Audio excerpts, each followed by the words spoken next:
నమస్కారం. ఘంటారావానికి స్వాగతం. ముందుగా ప్రధానాంశాలు. ఇచ్చిన మాట ప్రకారం 2 లక్షల రుణమాఫీ చేశామన్న సీఎం.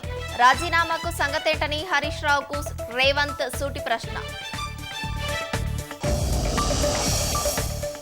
పిసిసి అధ్యక్షునిగా బాధ్యతలు స్వీకరించిన మహేష్ కుమార్ గౌడ్ పార్టీని మరింత బలోపేతం చేస్తానని వెల్లడి.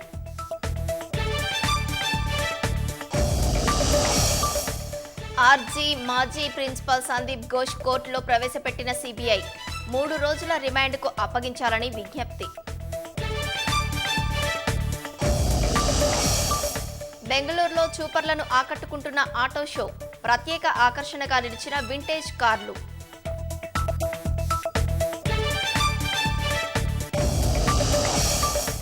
దేశవ్యాప్తంగా అంబరాన్నంటుతున్న ఓనం వేడుకలు.